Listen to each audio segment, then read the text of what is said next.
today in the media conference with Lal Goel, which is brought to you by V4 News, Caru News, V4 Stream, Malnadu TV India, News Gaon se, Samvad Sarokar News, Bharat Post News, Organ Donation India Foundation and Gyan.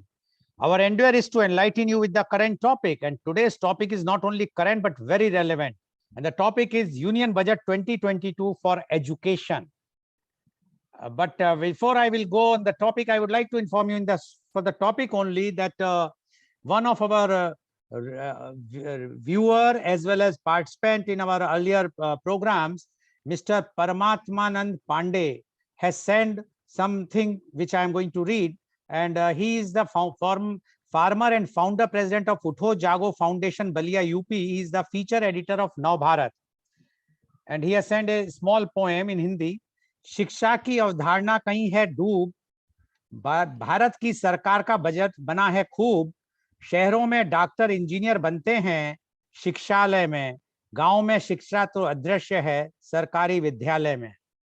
Education being one of the major sectors to be severely hit by the COVID-19 pandemic, impacting the lives of millions of students while disrupting as well as transforming the entire education system and a pedagogy from a conventional platform to a virtual and online policy.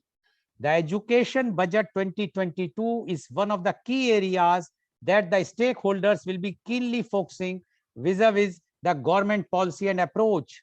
As per the Education Budget highlights 2022, the total outlay for education sector has been increased by 11% to rupees 1,04,277 crores from rupees 93,224 crores in 2021. The higher education department's budget has been increased by 6% from 38,466 crore rupees in 2021 to rupees 40,828 crore rupees in 2022.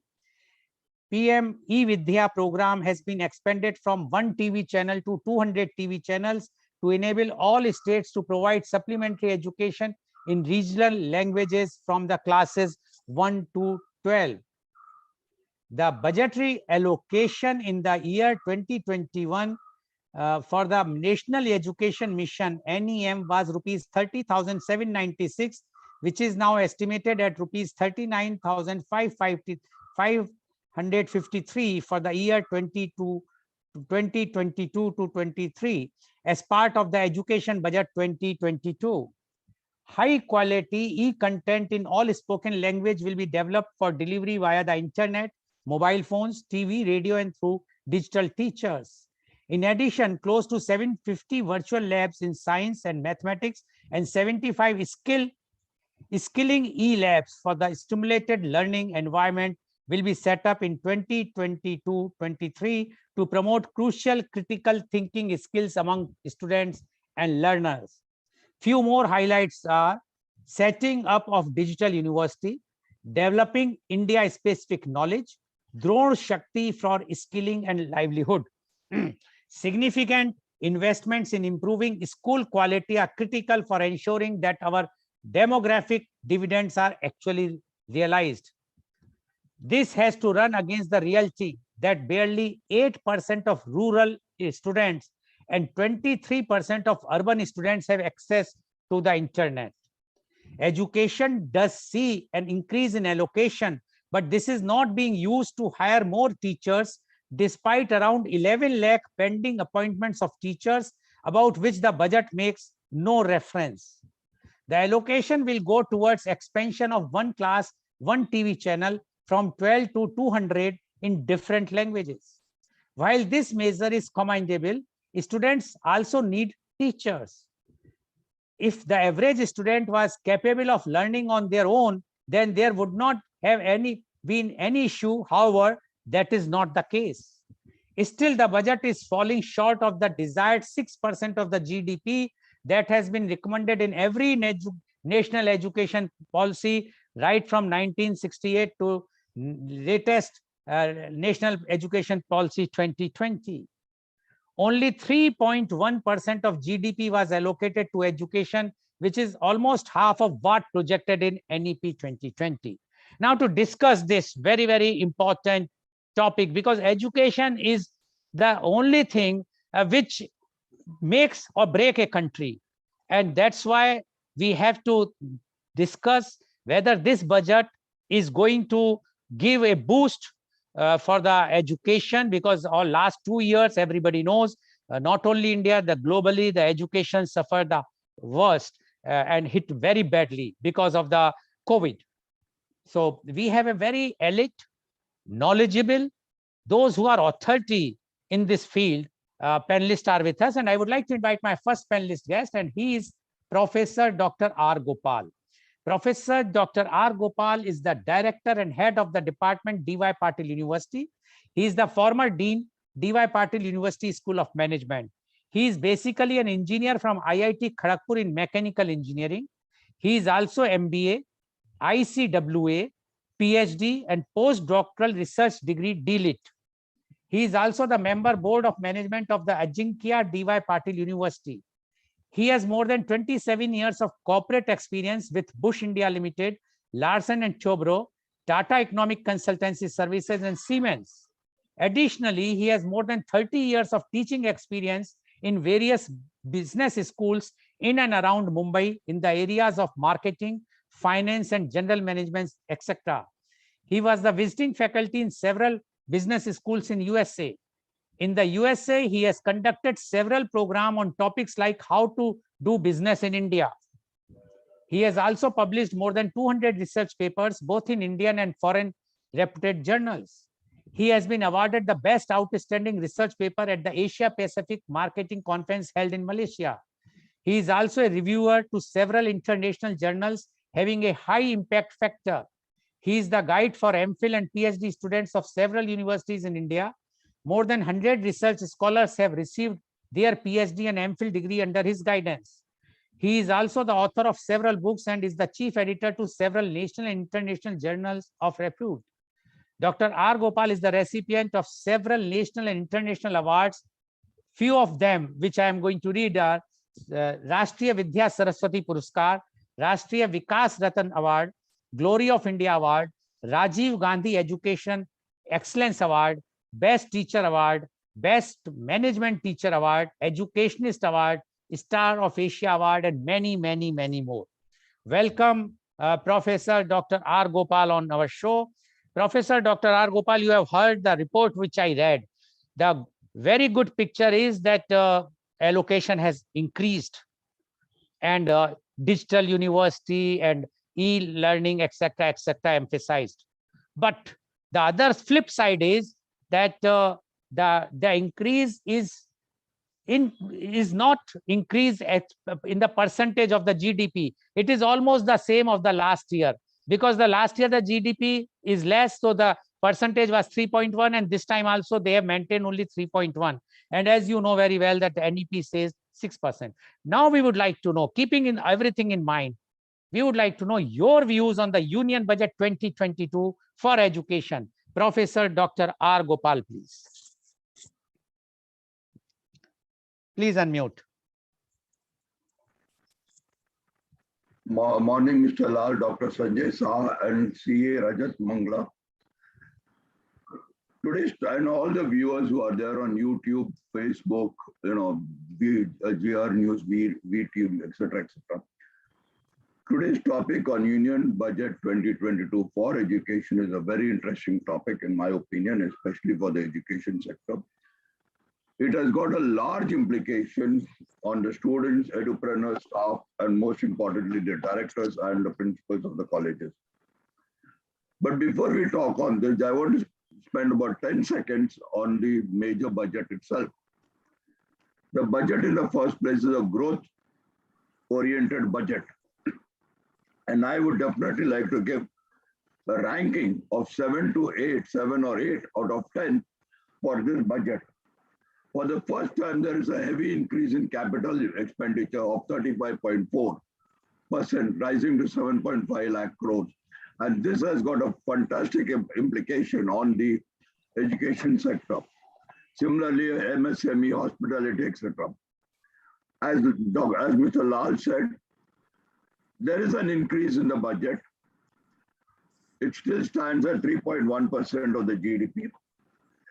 And several schemes in this budget have been given an increase, and several schemes like the Padma Likhna Abhiyan teachers training have been given a nil allocation or a very less allocation. But some of the things which are very interesting are the conversion of 15,000 schools into exemplar schools, for which 1,800 crore has been allotted. The teacher training and adult education has been allotted a sum of 127 crores, which is what it was last year. This is something which is very, very critical.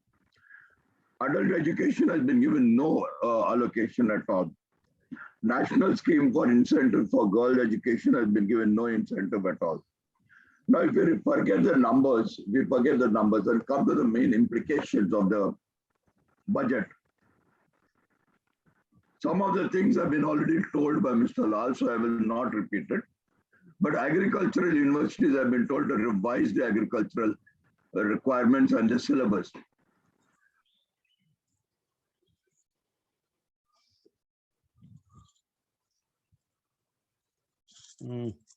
I think Dr. Gopal, we have lost the link with Professor Gopal. Yes, please go ahead. Yeah. Similarly, AI, geospatial, geonomics, pharma sectors have been given a push. 5 universities set up on urban development course, and this is very important because if you talk in terms of sustainability and smart city requirement, this is something which is very, very clear, very important. The COVID has made a... no, I think again we have lost him. Professor Gopal, your net is giving problem. Yes, please go ahead. Your net is giving problem. No, so I'll sort it out. Yeah. The increase in capex. Now, what I'm going to talk in terms of 2 very important aspects. Forget the numbers. I'm going to talk in terms of direct and indirect implication. The increase in capex of 35.4%.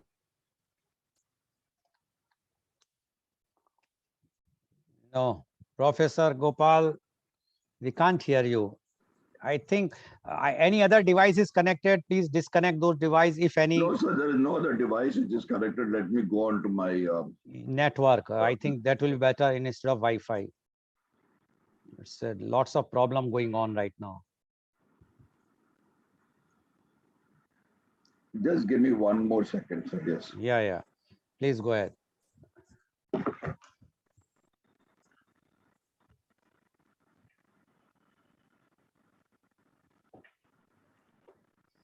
Now, this is the very big problem, online education.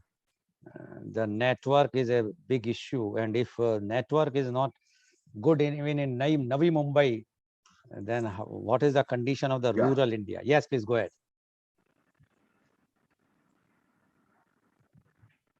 Yes, please go ahead.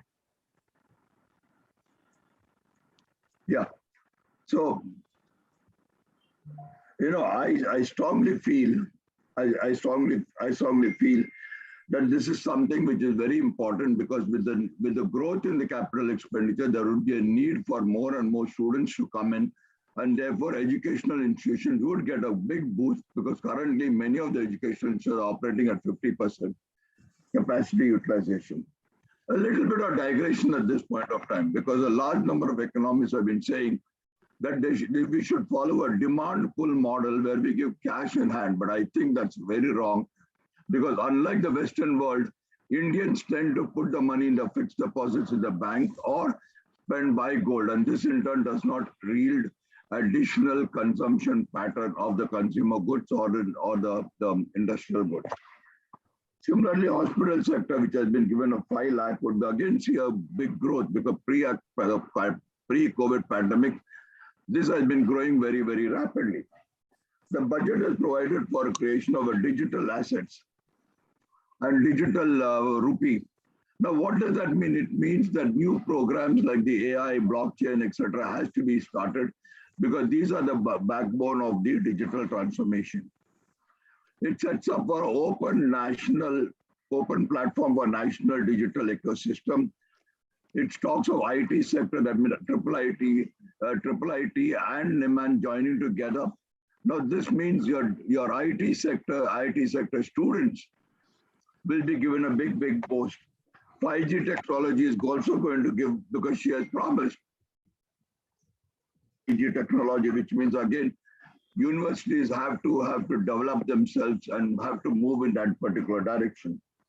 Now, moving a little bit ahead, the creation of simulation is something which she also talked about. Now, why is this important? This is very important because today, even in higher education, you're talking about management games through the simulation technique. And in medical education, for example, dead bodies which we require for learning are scarce in India at least. And therefore, people tend to use mannequins which are programmed and you can give the medicines, etc., to see what are the effects. So this is something which is really very good. Teacher training is very important. And if more number of teachers get online and work on that direction, we will have a huge bank of subjects exactly on the lines of SWAM. The budget also provides for the growth and development, geospatial, genomics, pharma sectors, etc. This is something which means that pharma companies, pharma students will get a big boost. But is that really possible to happen? And one thing very important, let me mention, it talks about the foreign universities coming up to GIFT City for development. This means if at all, and it will be free of any local, what shall we say, local rules and regulation. If this happens, then perhaps the brain drain can be stopped to a certain extent. But will this budget really give a push to the education sector, whether directly or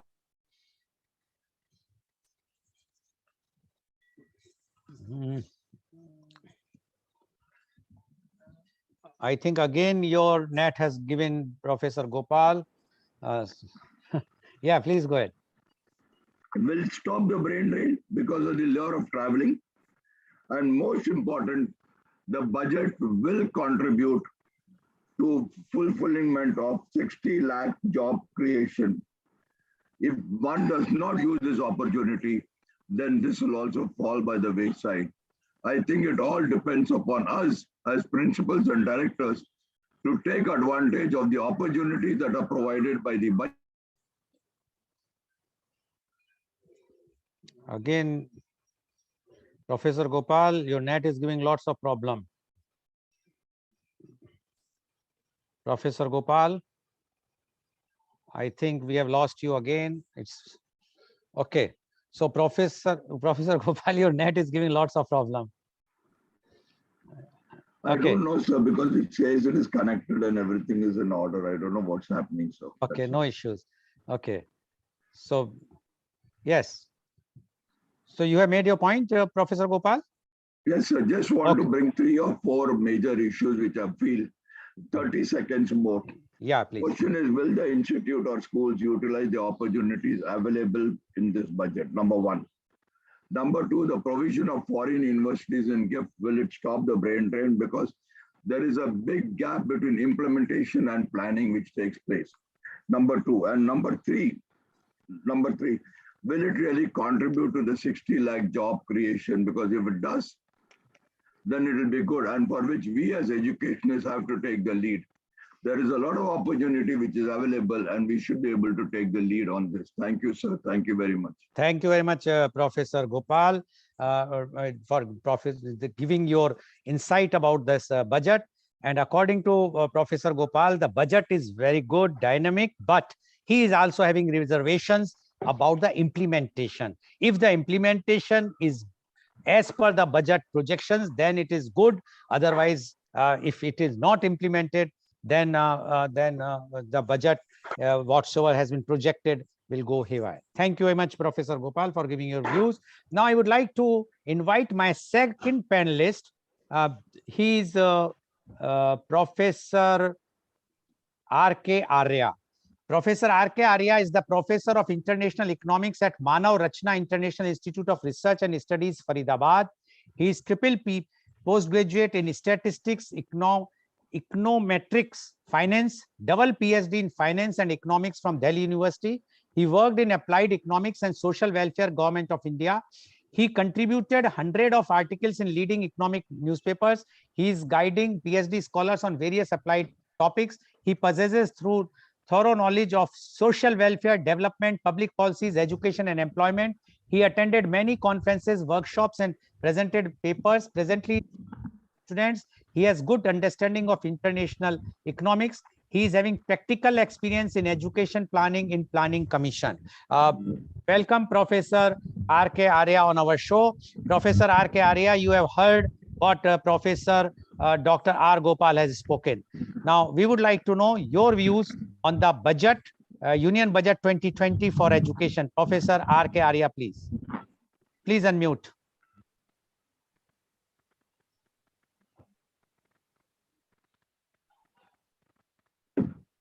Thank you. He has touched a very valid points in the education system, probably at higher education or something which is surrounding the education like this. I have been given 12 minutes and I will consume little more than that. That is half minutes, you can say. But it needed background. When we say education, first of all, the budget 1.04 lakh crore is not 6% of the GDP, it is 0.3% of the GDP. Sorry, Professor, is it 0.03 or 3.01%? 0.3%. It's 3%. It is 3% of the GDP. The economy by the end of 22-23, it is expected to be 330 lakh crore. So it is 1 lakh crore. So 3 lakh crore will make only 1%, and then only it will be 330 lakh crore. So it is 0.3%. When we say 6% of the GDP, rest of that is expected to come from the states because education is a state subject. That central government is contributing for the higher education of its own, like IITs and IIMs, Indian Veterinary Research Institute, and some of the law university in 50-50 ratios. And then you can say 1 or 2 Indian Agricultural Research Institute, that's all. And then it is running Navodaya schools and central schools. That is that the central government has been directly spending on the education. Regarding the state education, the colleges, schools, and all that, these are to be maintained by the state only.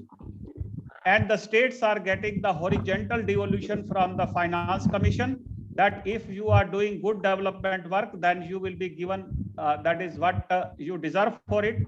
Like the Bimaru states, Bihar, Madhya Pradesh, Rajasthan, Uttar Pradesh, now Chhattisgarh also, and to some extent Odisha, they are not doing adequately on the development front.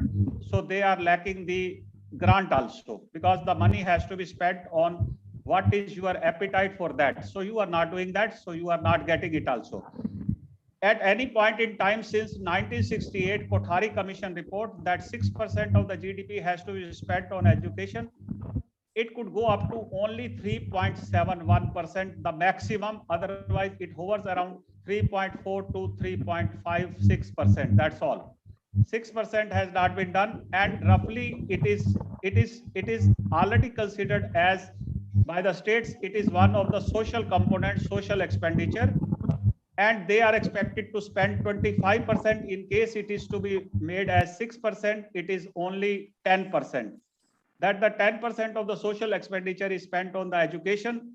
In the earlier years before liberalization, they could have done more, but they could not do. The reason being that the government was doing deficit financing. Deficit financing was being done to meet the revenue exigencies wherever there was a shortfall. Now it cannot be done because the social expenditure includes all Kisan Nidhi, that is free electricity, and the electrification done by the central government, and then the dues of the distribution companies, because the states are not covering the full bills, that is the dues are still there with the distribution companies, and that is the loan waiver. All these things are included in the social expenditure. So the priority of the education has been completely lost. So far as the standard of education is concerned, quality and quantity, I will talk about. There are 11 lakh schools in the country, and the average enrollment ratios in the public school, government schools, is hardly 52 to 53, and the average teacher is hardly 1 or 2. Some of the schools of public schools, because these are being now largely run by the marginalized section of the society, that only the marginalized section of the society will go to the government school, other will go to the private school. The floodgate was opened after 1990. Land has been allotted to the private school. Earlier, there was no land allocation for the private school, private hospitals like this. Now, so many of the private schools have been opened. And when your income grows, wherever the per capita income is significantly higher, the people try to take care, send their children in the private schools. But during COVID, many private schools have been closed because of the low cost of education. So the students are seeking admission there in the public school. Roughly around 3 crore students have shifted from private schools to public schools. So the quality of the education is still a concern for the nation, because unless we have got that is the strong quality education in India, we cannot have strong economic development. So where we are lacking is not at higher education level, because higher education level, the fees in the IITs and IIM have been increased from 10 lakhs to 20 lakhs there in IIM, and in IIT it is 10 lakhs. So there, the parents themselves are taking care of the higher education by taking loan from the bank up to 10 lakhs of rupees, something which is possible by the middle class and well-off people, because after mortgaging their property, they can take the loan from the banks. So higher education should not be talked about. The lower education is very important. In 2001, RTE was started, right to education, and then the government has allocated Samagra Shiksha Abhiyan was launched, and there the government has allocated roughly 33,000 crores. Basically, when we say that how the balance between the private education and the public education could be achieved is that the people are not sure whether we are to go to public schools or we are to go to private schools. People, those who have got the stable income, they are stable in their perception that they will send their children to the private school. But in the public schools, there are certain compulsions for the parents that when their livelihood conditions are not so good, they simply send their children there so that the midday meal and the uniform and other things will be available free of cost. So when we think of the free of cost education, the allocation matters more. The allocation is inadequate. As I have told, it is half of the suggested by the Kothari Commission. And then during National Education Policy, during Rajiv Gandhi time, and now again, it has been reiterated by the new education policy of 2020 that 6% of the GDP has to be increased. So far as the infrastructure in the school education is concerned, it's perfectly all right. Number of schools have been set up, but that is the educational aids are not available adequately in the schools. So therefore, the foundational literacy in India is very, very weak. And what is happening is that it starts from the foundation starts from Anganwadi, and in Anganwadi, the child is expected to stay for 3 to 6 years, where the learning and the development will be integrated. And this is the reason that the government has launched the integrated child development scheme, that the health and education will be taken care of. So the problem starts at the Anganwadi itself. The staff is inadequate there, their salary is inadequate. And then comes, that is the laboratories and the adequate equipments in the schools. In most of the school, roughly around 90% of the public schools, these equipments are not available because it requires expenditure and the government cannot do it. And when you say that 11 lakh vacancies are there, because the fiscal condition of the schools, of the government, respective government is not so good. So they are always reluctant to appoint the teachers because the salary will be a full commitment, that is full support will have to be provided by the states. Central government does not cover the salary expenditure of the schools in the states. It gives for infrastructure, that is setting up of the schools, and for the educational aids. In the rural areas, the protection of the computer labs and all that is not possible because these are the open door schools. So therefore, the toilets for the girls are not safe there in the public schools, and something and the teachers and the parents do not take it full confidence that their child should go to a school where she is not fully protected. So therefore, the girls' education is lacking. Literacy rate for the girls is lagging by almost 20% of the average all India this thing. Then there is a problem with the STs because they are sparsely scattered and there is no cohesiveness. So their schools are in not a very good condition, and where there are jhugis, jhopdis, so the scheduled caste living there. So school education is also not very good there. So quality and quantity, when we say that it is lacking, then for the last several years, the government has set up the Ministry of Skill Development and all that. The alignment of the school education with full knowledge and all that, and then going for the skill, it is important. It is not taking place as such because the students are taking the liberty because their parents are sufficiently financially good. So they think that they will go to the general education. The mess has been created by the private education. The reason, in fact, is that the private schools private colleges, technical college are evading the accreditation, and there is something lacking there in the private universities. So therefore, the children are taking the liberty, even if their performance in the 12th standard is not so good, they will simply enter in the private universities where they will come up with the BTech and all that. So their employability is not that very good. Professional education, their employability is not very good. It has been cited in various reports also. So the school education, in fact, is not uniform. It is all, non-uniform, and it is scattered, and it is unbelievable. So how the schools are conducting, all the private schools are not equally graded.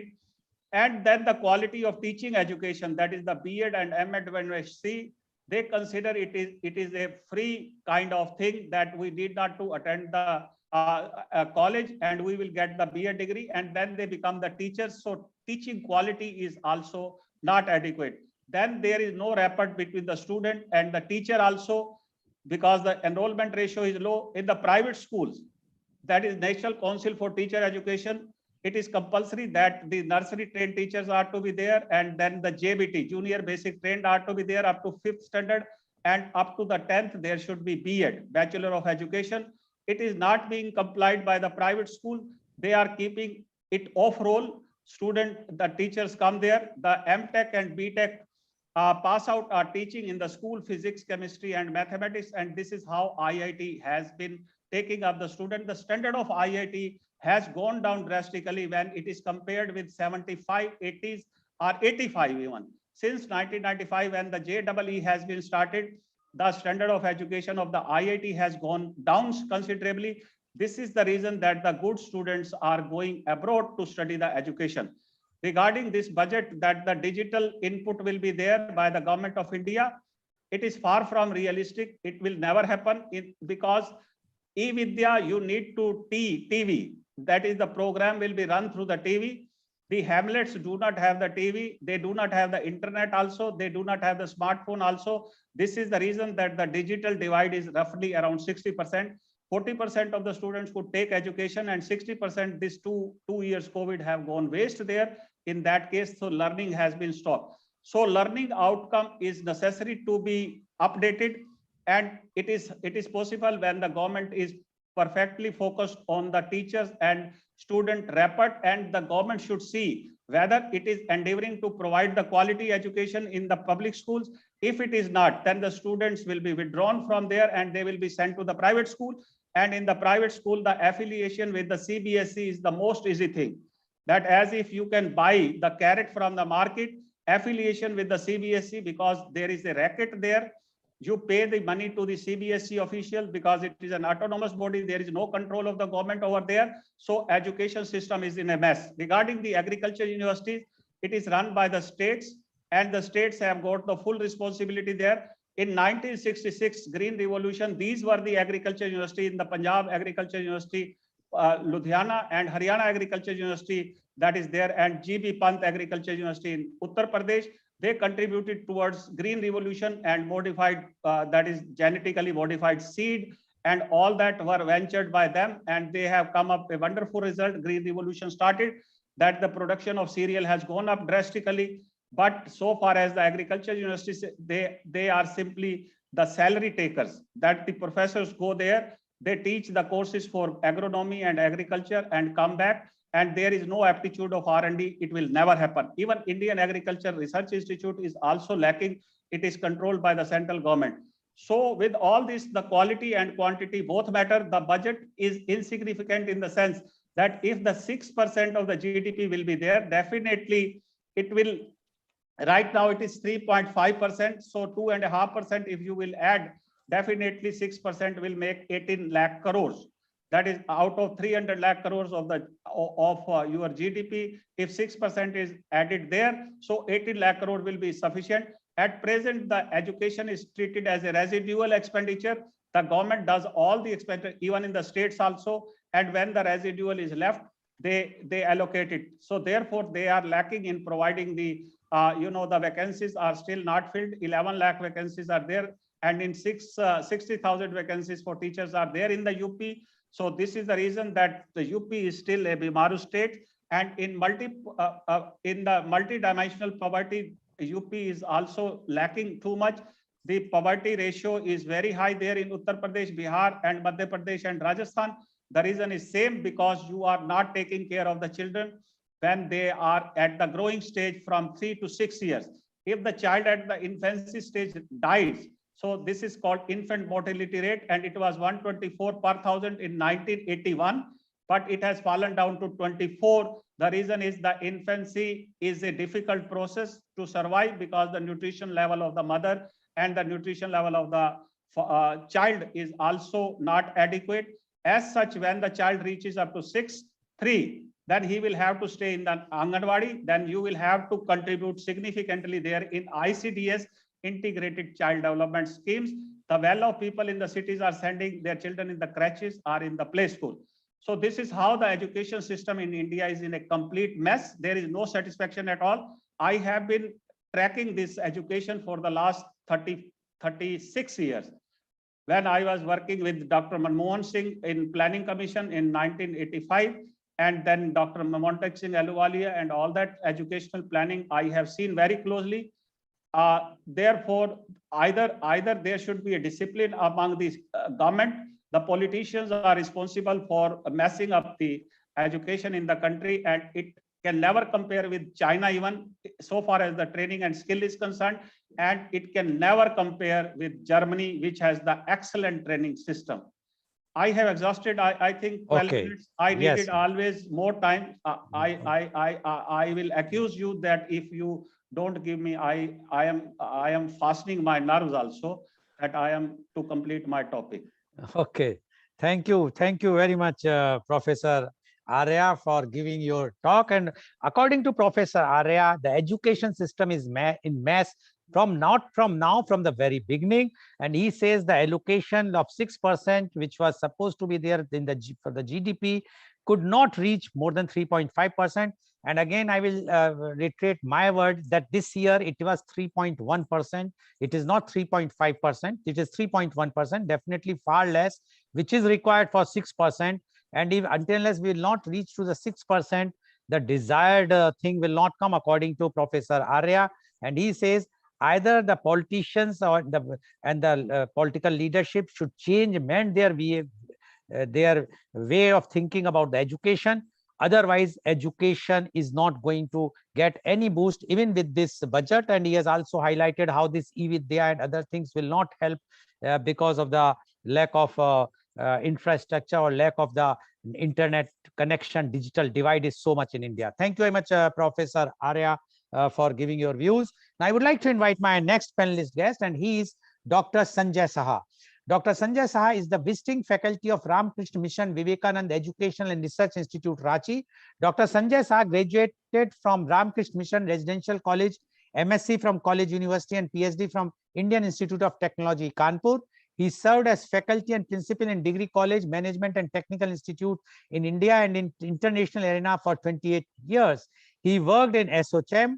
He published books, articles in national and international journals of repute.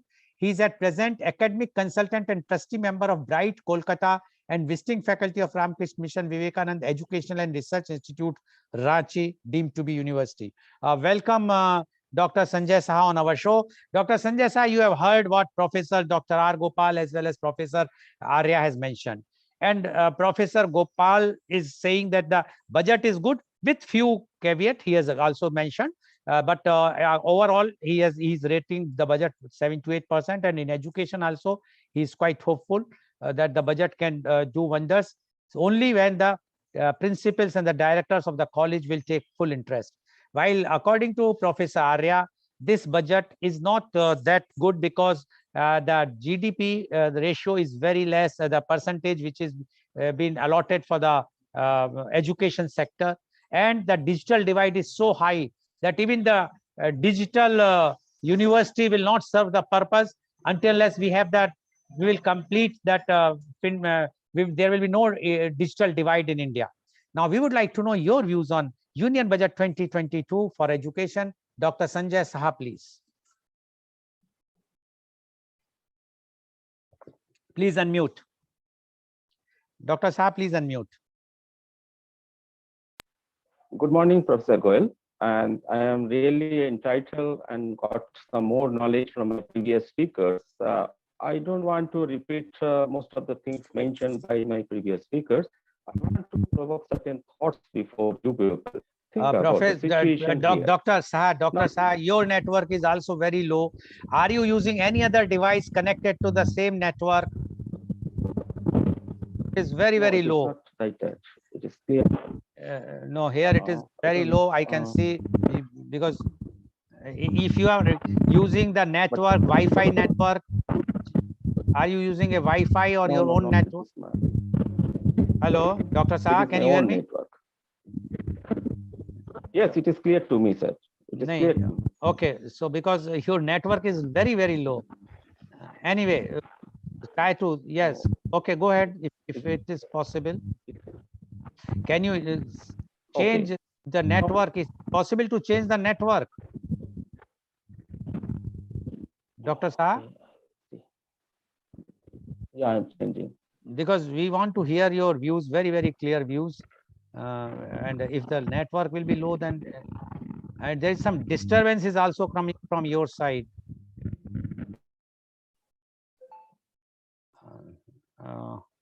Dr. Saha, okay, you take time, you just get your things ready. Meanwhile, I will move to the next panelist guest, Dr. Saha. You till that. Hello, yes, Dr. Saha, are you there? Yeah, I'm there. Yeah, no, but we can't see your face. See, your network is very low. Change the network or change the location where you are sitting. Go some in open space or something, so that at least your network will be good.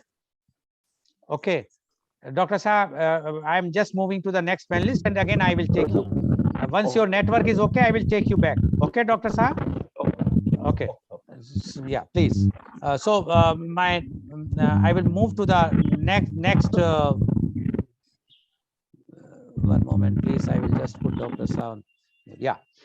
So I would like to invite my next panelist. Yes, sorry, viewers, this is the problem in our country, that the network is giving lots of problem. And when we are talking about the education, as Professor Arya has also mentioned about the education, the digital divide, we can see even today, digital divide is happening. If some Professor Gopal from Navi Mumbai and Dr. Saha also, so much problem is there.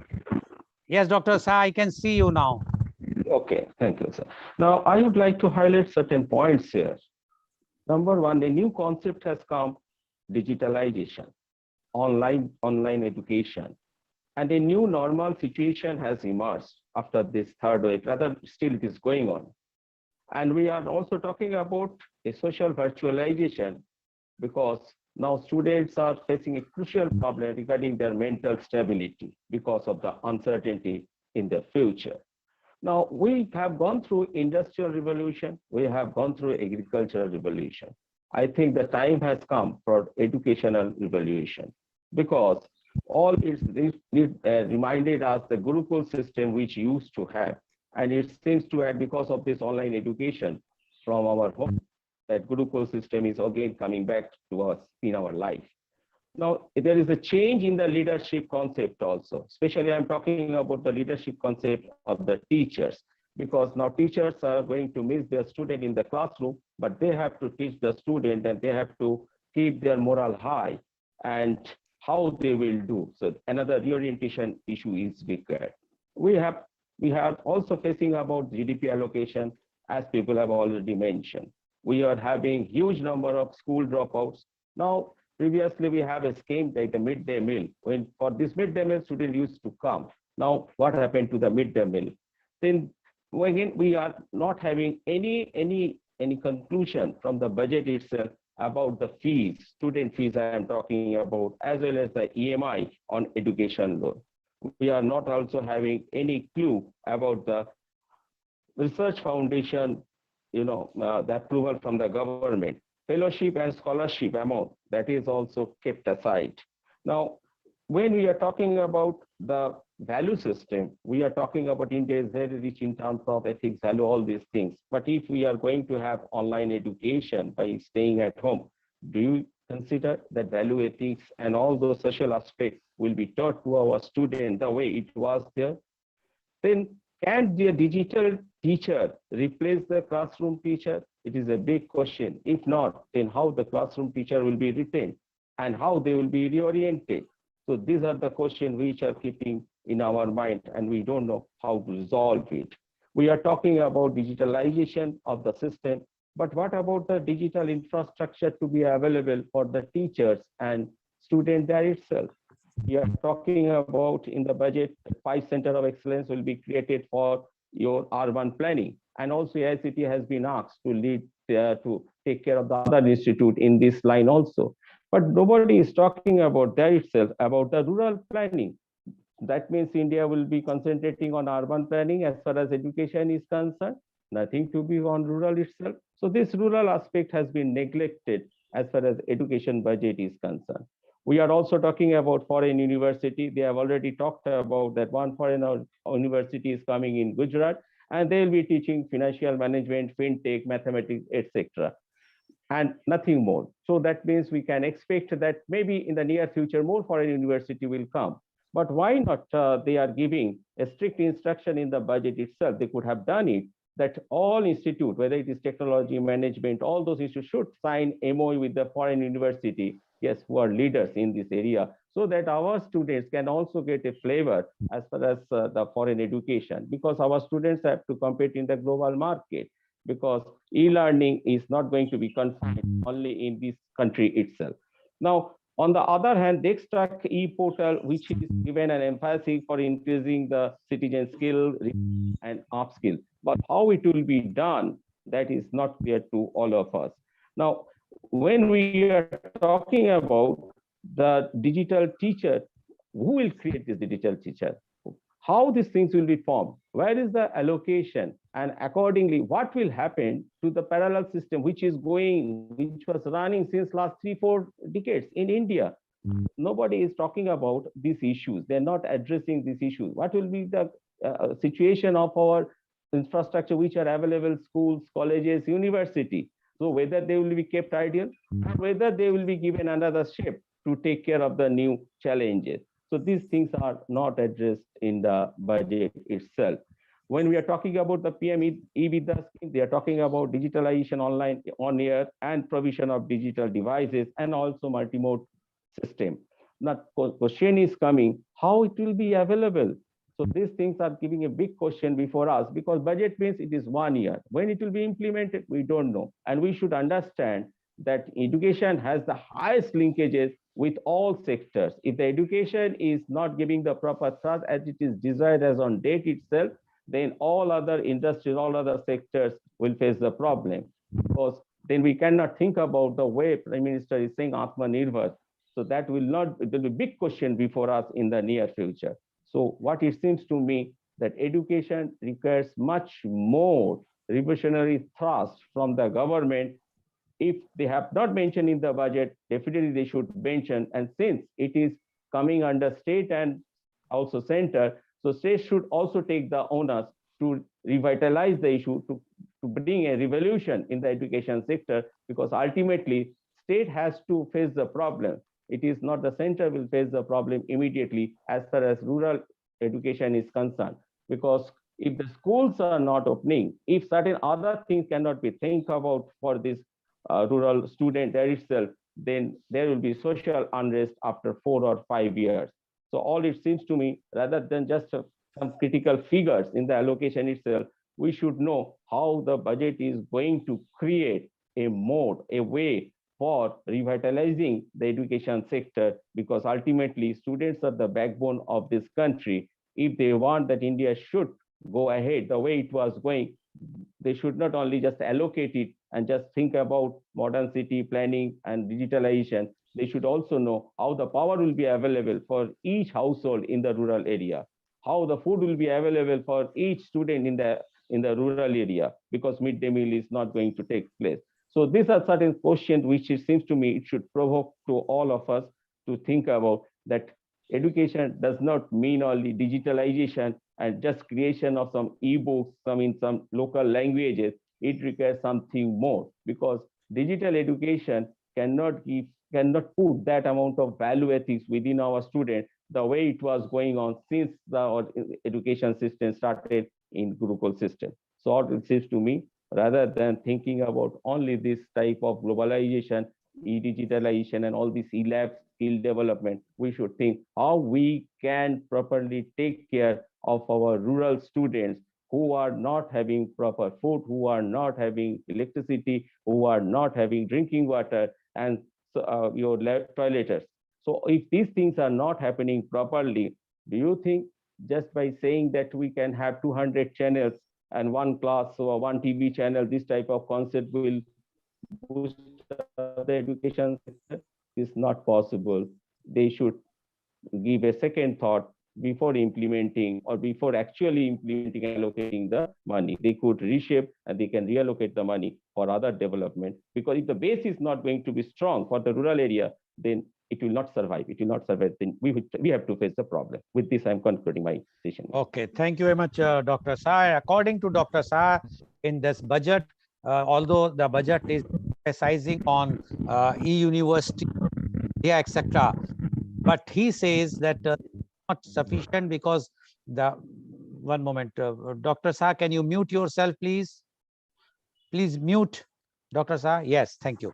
So according to him, because of the Dr. Shah, please mute yourself. Dr. Shah, please.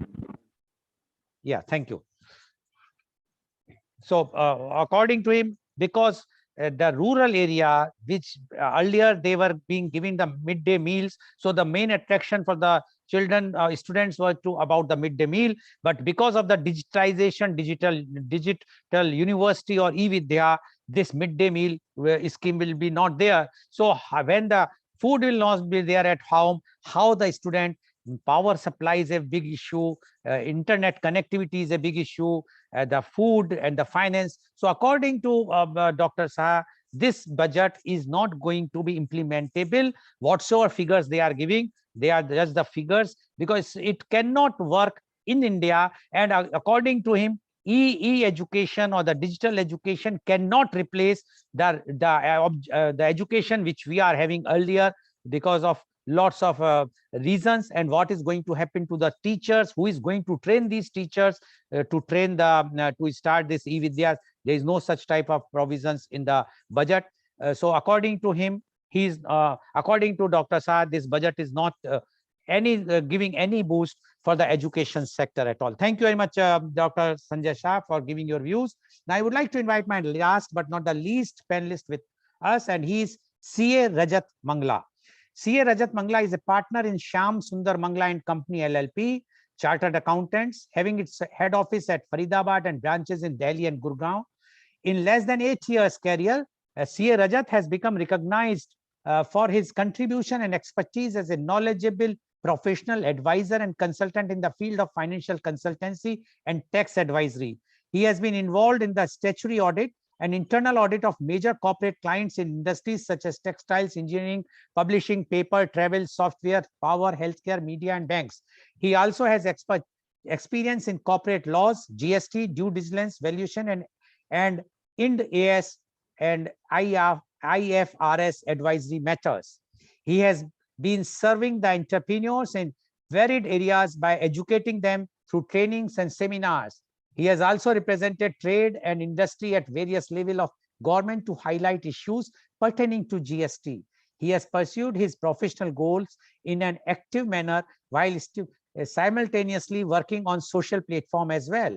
His operational experience and contacts span the spectrum of big corporates, seed stage ventures, and NGOs. Welcome, CA Rajat Mangla on our show. CA Rajat Mangla, you have heard three educators and those who have full experience in education sector, Professor Dr. R. Gopal, Professor Arya, and as well as Dr. Saha. And they have given their views. We would like to know your views, being a CA and budding CA, a entrepreneur, a new CA, I must say, new generation CA. You are also watching and you are also analyzing the budget and especially the education sector. We would like to know your views on Union Budget 2022 for education. CA Rajat Mangla, please. Thank you so much, Lalji, and thanks for inviting me. And I've already heard the views of learned guest over here. I would like to now present my views on this topic. And so let me first start with this, that due to pandemic COVID-19, the two sectors which were really hit by this pandemic were the education and the travel. So travel is still avoidable thing for people, but education is something on which the future of India depends, future of any country. CA Mangla, your head is going bit up. If you just adjust. Yeah, I'll do that. Yeah, that's fine. Thank you. Yeah. So there are the four challenges which I want to talk about, which pandemic posed in front of our country. One is the closure of schools because of it. And because of the schools got closed, it became difficult for the teachers to teach and the students to learn.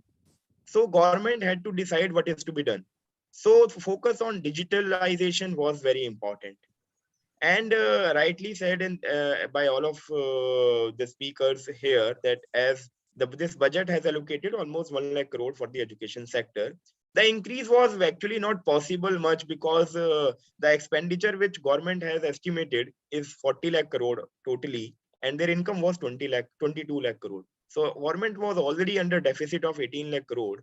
Still, it announced an increase of around 10,000 crore, which is a big amount, and they don't have funds. They have not even brought out any tax incentives for the taxpayers, and that is why they are not increasing the education sector budget, which is what I believe. But the challenges which I feel is, so the digitalization was the challenge, and they announced one class, one TV channel program. That announcement of digital university was there, but what I feel is that when they are saying that TV channels will be increased from 12 to 200, I think the focus was missing on who will purchase the TVs. How will the TV will be purchased by this by a person living in a jhuggi, let's say, who does not have funds to even think about for food for night. So the government wants them to purchase either a mobile or a TV so that they can watch the channel. And then these people, they want that their children don't study, work with them when they are at home.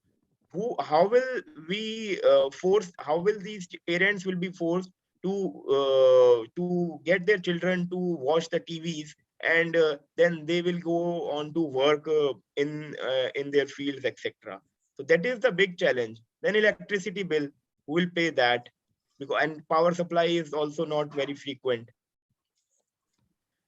Second challenge is the dropout from the schools. It is being feared that the dropout will be increased from 3 crore currently in a year. And it is very important that we use some technology to track out of school children who are moving out of the schools. The Gujarat government has already done this kind of work with an initiative called Command and Control Center 2.0, wherein they use some MLI, the machine learning technology and artificial intelligence to track the children who might be at risk of moving out of the schools, because the moment schools get closed, it becomes very easier for children to stop studying and don't attend the online classes and just move around, help their parents. In Albania, students who missed, we can draw a lesson from this country, small country, wherein students who have missed more than half of the lessons are registered in a system. When they miss half of the lessons in a month, they are registered in the system, and then teachers are made responsible so that these children must come to the schools and the out of school ratio should decline. Information campaigns should need to be run about the importance of education for the children. Third challenge. With this pandemic, many students are going into depression because their interaction level has gone down. They have nobody to share their feelings with, because ultimately we are humans and we need human touch, somebody to interact with. There is no social circle, no friendship taking place. People are only talking to each other on Facebook or either on mobile phones, nothing else. We are humans and we need flow of feelings, which is missing in this digital world. And why are we putting so much of restriction on education only? Students have suffered for last 2 years, and if this is how which is happening continues happening, then what kind of future are we creating? What are the values these people will pass on to the next generation? Because what kind of values they are getting? We can't only rely on TV channels for this. Today, if a survey takes place, neither the students nor the teachers would be happy with the way things are going on. One of the outside India in Sierra Leone, due to Ebola, education got a massive hit. They ran a massive back to school campaign highlighting the safety measures which have been installed in the schools. The government also waived fee for some period so that people can send their children easily without any risk. So these kind of measures plus others, so that people start sending their kids again to the schools, should be implemented instead of just focusing on the digitalization.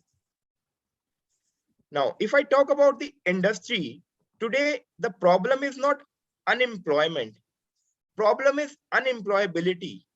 Industry is not getting the kind of people they want for the work, because the schools and the universities, the kind of syllabus they are using, it is not something which make the students ready to work in an industry right from day one.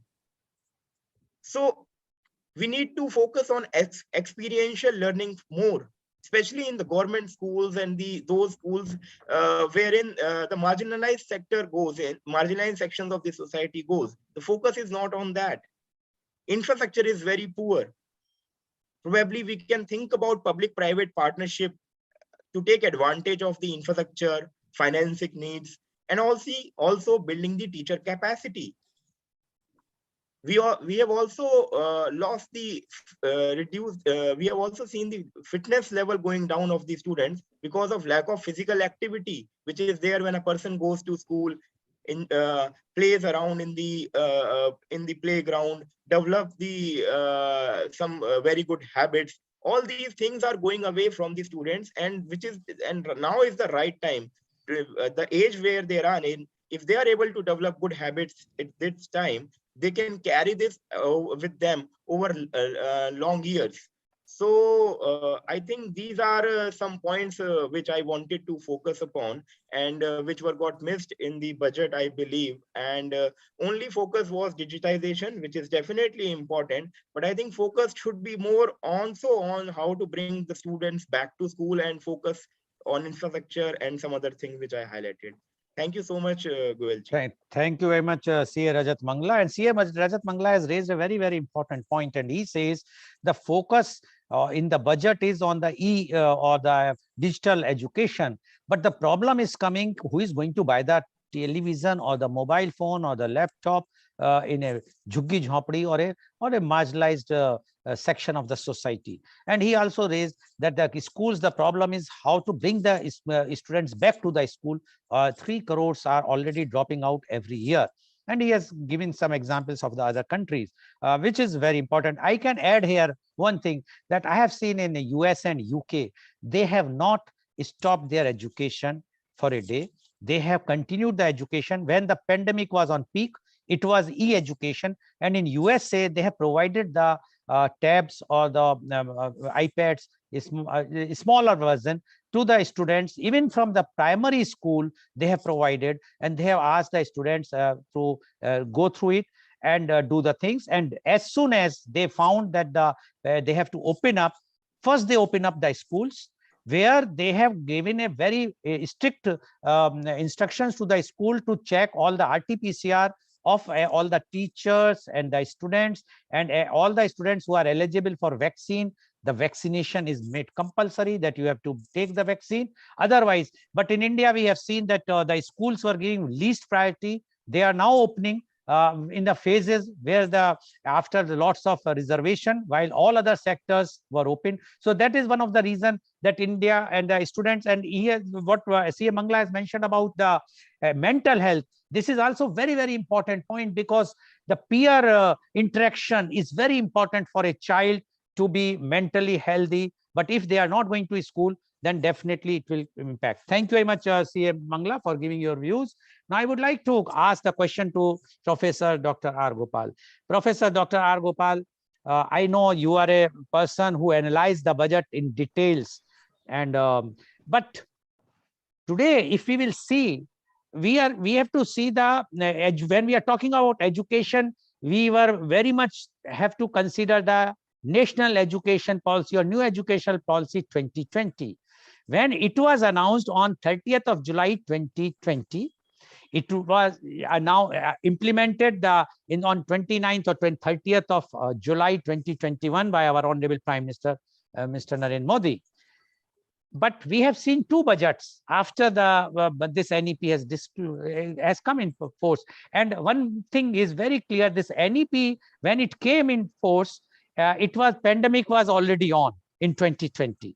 And at that time, it was very clearly mentioned that 6% of the GDP is required. And their window is given that by so much years, so many schools, new schools and new things will be. In your opinion, my question to you was the NEP 2020 was given in haste without taking consideration of the pandemic, or the budget has failed? Even last year budget and this year budget failed to consider the education as a very, very important subsector and giving more allocation to the education so that it can match to 6%. Otherwise, this NEP 2020 will never be implemented, and our education system, which was earlier, and the new education system will have a very mismatch, and the future of the students will be in dark. What you say, Professor Dr. R. Gopal? Lal sir, the basic question that you're asking me is, do we plan that, assuming that the NEP 2020, or let me put it the other way, do we plan that the pandemic will last for a lifetime? Or do we plan that the pandemic will last for a short period of time and then disappear? What the experience shows is that all state governments today, all the central governments today have agreed that the pandemic is is going out. It's now going from a pandemic to an endemic situation, like a common flu or a fever or something like that. So you cannot plan a long-term plan based upon short-term incidences which happen. Yes, of course, it would have a bearing, number one. Number two is, at no point of time have we ever touched 6% of the GDP. The 6% of the GDP was something as a target which you should achieve. Now, question is 2021, 21, 22, what was more important, to save lives or to save education? And in my opinion, to save lives was more important. So the government, through whether it was officially allowed or unofficially allowed through the other means of the budget, spent a huge amount of money on trying to bring in oxygen and ventilators, etc., etc. The health, went more than what was planned in the budget. Number two. Number three, very important is the NEP 2020 is a direction which is given. It's a long-term vision. And being a long-term vision, in my opinion, it can show a path that where we have to go.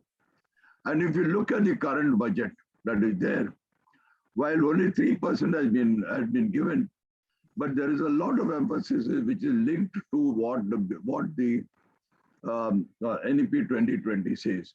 NEP 2020 also gives a lot of emphasis on digitalization, which is there. Yes, India is a country where there is a huge amount of digital divide. Now, who should solve that digital divide? It's not, nobody is answering that question. Is it a game? Is it the matter of only the central government solving it? Is it a matter of the state government solving it? We all have to work towards it. Is it not a problem with the telecommunication people? Have they done enough for it? And if they have done enough for it, do you think I would have had problems in the network, as you rightly pointed out to me? And if I'm having a problem sitting down in a city like Mumbai, of course there is going to be a problem in rural villages where 2G is given and 2G cannot be used on a smartphone. Airtel says that I will still continue with 2G. How can you work on smartphone with 2G? And therefore the government is saying what Indira Gandhi did long time back. What did she do?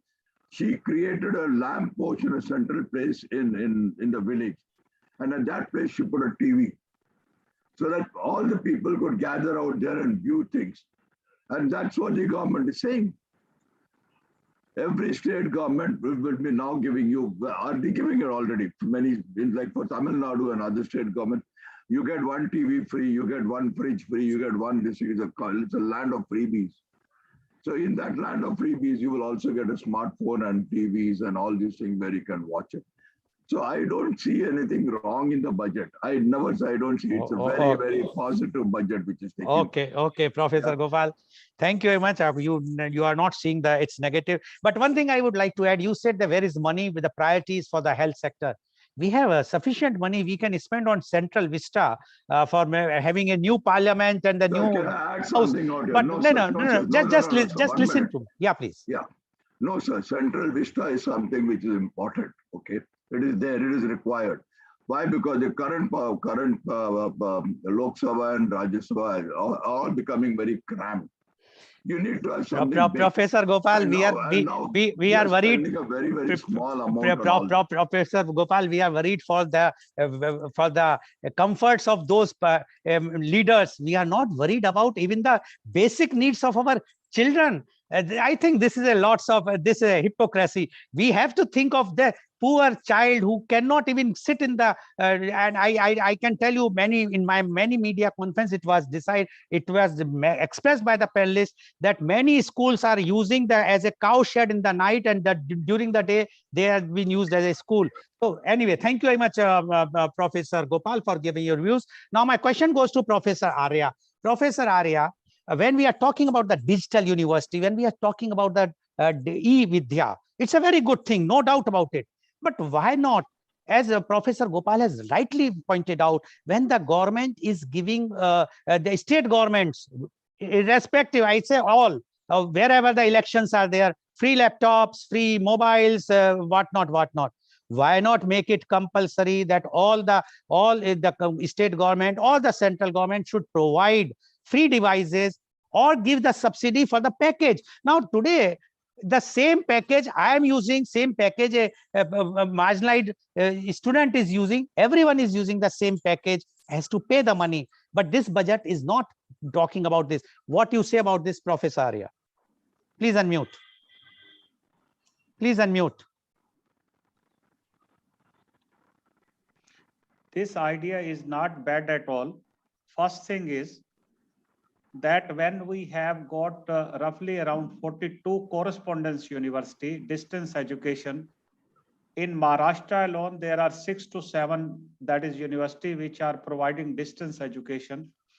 So e-Vidya will be better than this. And then someone has talked about that the Indira Gandhi set up a center where the people could get, it was in the northeastern region in I think it was in 1983 when there was a need, because the northeastern area is considered cut off from the mainland.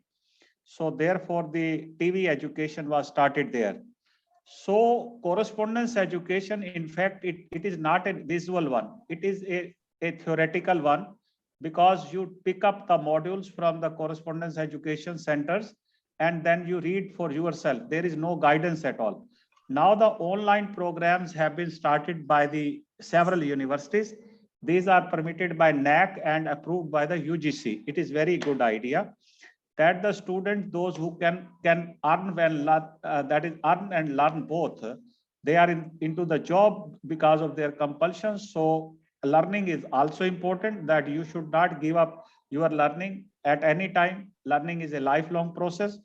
So that way, if the handsets are given, mobiles are given, and then TVs are given, like in Tamil Nadu, that it has announced, that is the Stalin has announced several things for the women as well as for the children.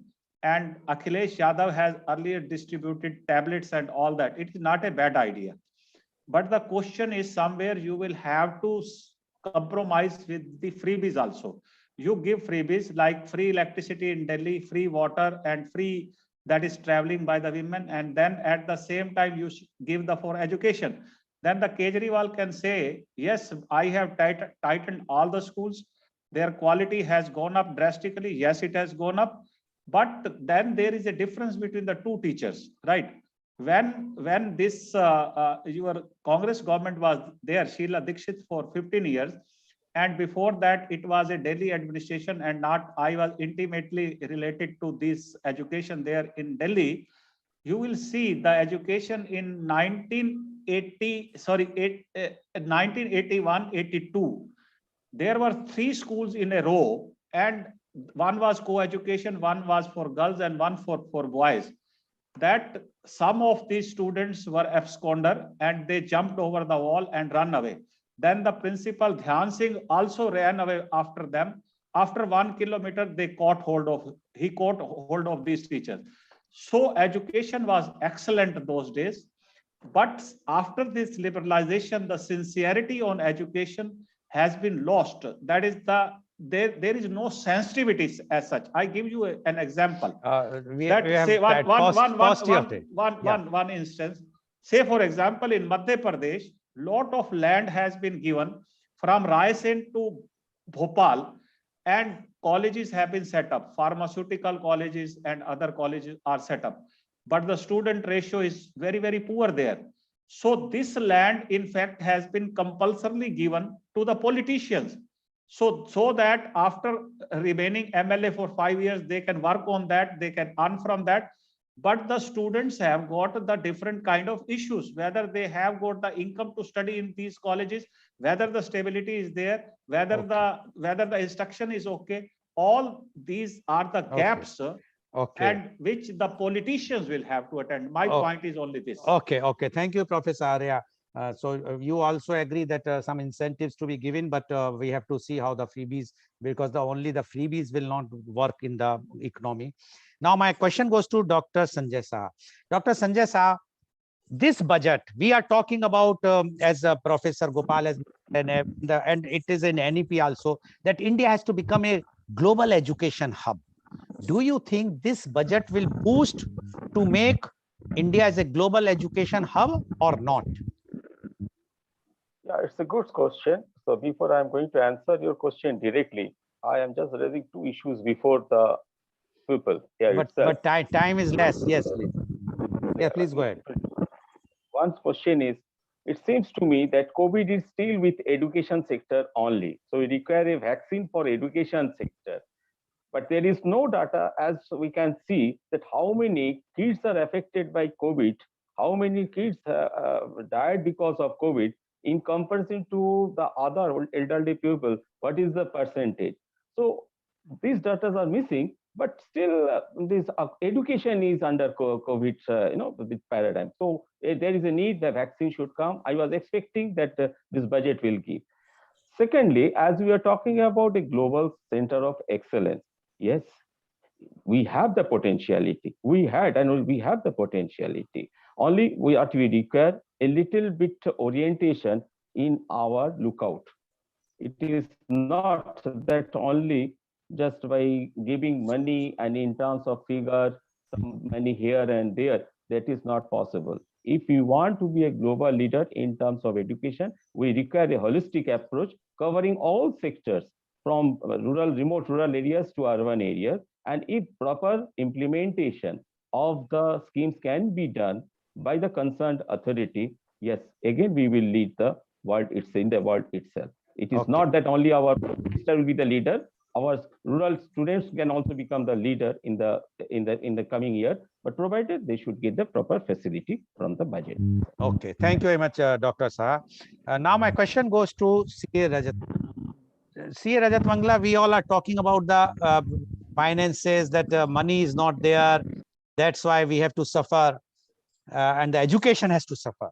My question to you is, if it is like this, when we all know, and the politicians and everybody knows, that education is very, very important, why not government came out in this budget some education tax-free bonds, that money to be used and match the 6%, raise the funds, people, those who have sufficient money, because they have not given any exemption this time, they have not extended, but if they would have come out with a education tax-free bond only to be used for the education, 10 or 20 years of the duration, I'm sure that they would have raised the money given to the education sector, because every education sector is a worst hit, as you mentioned. It's a compulsory, it is very essential. It's not like traveling or resorts or airlines, that is not a essentiality.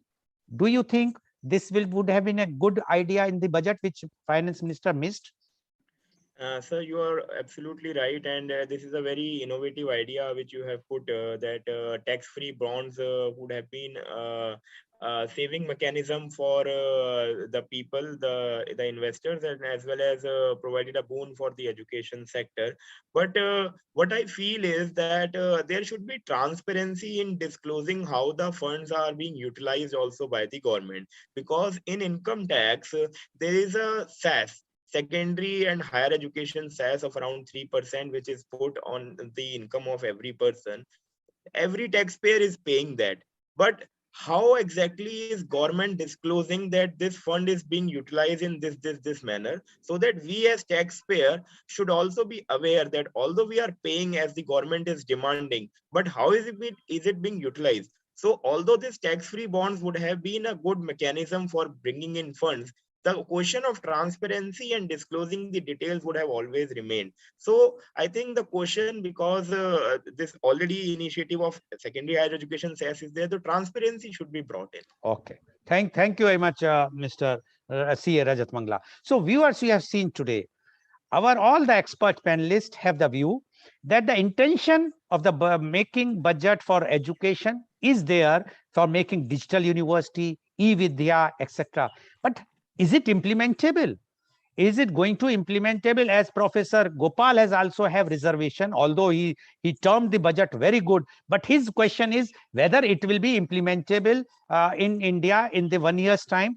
All our panelists have also raised the same thing, because until unless the civil society, until unless the private entrepreneurs will also take initiative for education sector, only the government cannot do it, and that is only possible if we create that atmosphere, that if the parent of a child feel that the priority of a child is for the education. But that is only possible when the child is getting nutrition, even getting food, forget about the nutrition, in time, getting all those basic facilities which is required, where that is electricity should be there, which is we have seen in rural area, and mainly internet connectivity. Today we have seen that two of our panelists faced internet connectivity while they are sitting in a very big cities, metro cities, not a small city, and think of the rural area. So this is where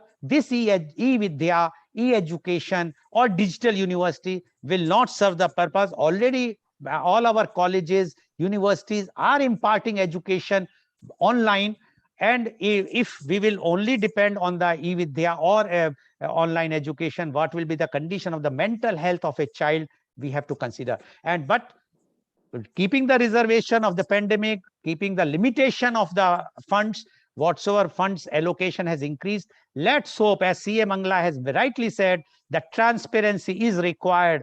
3% we are paying for long. Where the money is spent, they should disclose in the budget how much money they have collected from the cess, and this much money, which the education sector where they have spent, that should be disclosed, not for the luxury of our ministers and the politicians to enjoy the holidays here and there. Thank you very much, all our panelists. And today's program has been live telecasted by V4 News, Caru News, V4 Stream, Malnadu TV India, News Gaon se, Samvad Sarokar News, Bharat Post News, as well as it was shown live on Facebook and YouTube. And in our endeavor to bring to you every day new topic in the media conference with Lal Goel at 10:30 a.m. As you all know, yesterday we lost our Swar Kokila. Tomorrow we are going to have a program, Eternal Lataji. And our those who are going to say about Lataji, who have personal experiences with Lataji. My panelists are Dr. Mukesh Sharma, former Director General of Film Division of India and Additional Director General of Doordarshan, Ministry of Information and Broadcasting, Government of India. Sangeet Natak Academy Awardee Pandit Sukhdev Chaturvedi, Dhrupat vocalist, Darbhanga Gharana, Mumbai. Braj Rasik JSR Madhukar, renowned devotional Sufi and Ghazal singer, Mumbai. Dr. Rajiv Anand, senior psychiatrist and marriage counselor, as well as an ardent fan of Lataji, Mumbai. Mr. Ashish Kaul, leading TV and film actor, Mumbai. Miss Sanchari Bose, playback singer and performer, Mumbai. So they will be sharing their experience. They will be giving their homages to Lataji, as well as they will be singing few of the songs of her which she has made all immortal. So please watch that tomorrow shows. Thank you very much, Professor Dr. R. Gopal. Thank you very much, Professor R.K. Arya. Thank you very much, Dr. Sanjay Sai. And thank you very much, CA Rajat Mangla, for joining us, giving the insight of the Union Budget 2020 for education. And I'm sure our viewers are quite enlightened. My only appeal is, please give more attention to the education of a child, because if your child will be educated, then the entire your family will be educated, your community and the country, and then only we can proudly say that India is going to be the global leader. Thank you very much. Thank you very much, all the viewers, for watching our show. Thank you.